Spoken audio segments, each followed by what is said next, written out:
Small business owners, listen up.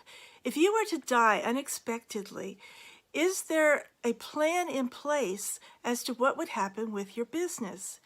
Is your will good enough to make sure that your business continues long enough for your employees to get paid and to shut it down or to sell it to someone so that your family gets the benefit of what you have poured your life into?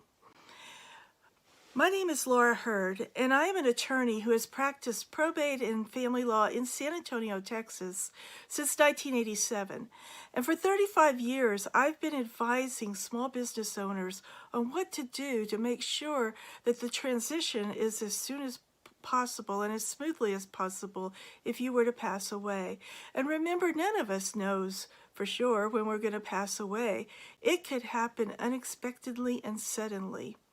If you were to suddenly pass away, who's going to make sure that your business is properly taken care of? Now, if you were still alive but unconscious, maybe you get in a car accident and you have an extended period of time where you are incapable of managing your business, is there someone who could step in right away and manage that business? It is a good idea to have a power of attorney in place. A power of attorney can name someone who could act on your behalf and do anything that you could do with the business. You may want to have a personal power of attorney for your family business, taking care of your bills and making sure that your bills get paid on time at home, but a separate power of attorney for your business, and have someone named who can make sure your employees get paid, your customers get taken care of, and the right people get notified, and that the business can continue on in your absence. Now, a power of attorney is only good while you're still alive. Once you've passed away, all powers of attorney are immediately void. And so once you've passed away, you need more than a power of attorney. I would suggest that it's a good idea to have a trust. Name a trustee who is a good business manager, because the person that you have named as your executor is probably a family member and somebody who may be very good at paying your personal bills and making sure that your personal business is taken care of and that your property gets transferred to the beneficiaries at home. But that person may not know enough about your business to keep your business running or to sell your business. So you want to name a business manager who knows the business well enough and is able to properly shut it down or to sell it as you wish. And that business manager is going to need some funds to properly shut down the business and to pay the employees. So a good idea is to fund that with life insurance. Get a life insurance policy that's big enough to cover at least a couple of months worth of salaries for all of your employees and some expenses and the rent if you're renting your office space. And have the trust named as the beneficiary of the life insurance policy so that that money in trust can be managed by your business manager and used for that purpose if you were to pass away suddenly.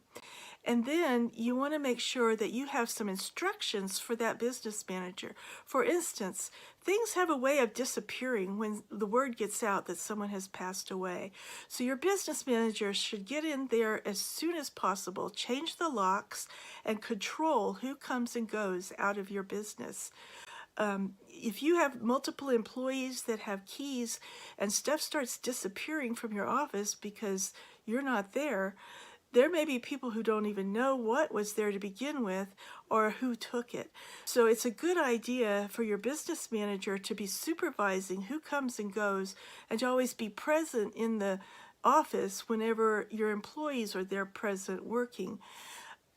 Even though your employees may be people that you really trust, it is a good idea to take a video of everything that's in the office as soon as possible after you pass away. Maybe set up some surveillance cameras and to supervise who comes and goes out of the building once word gets out that you have passed away. And then that business manager needs instructions on how to find out who your customers are, who your vendors are, who needs to get paid, and what you think should be done to take care of either selling or shutting down your business. So those things might be something that somebody completely separate from your executor should handle, but it's not going to happen unless you set up a plan ahead of time and make sure that people know who should be in charge, and name a successor in case that person's not available. My name is Laura Hurd, and if you need help with these matters, you can look me up on the web. My website is ldhurd.com. It's Heard. And you can Google me at Laura D. Hurd, Heard, Law Firm, Inc.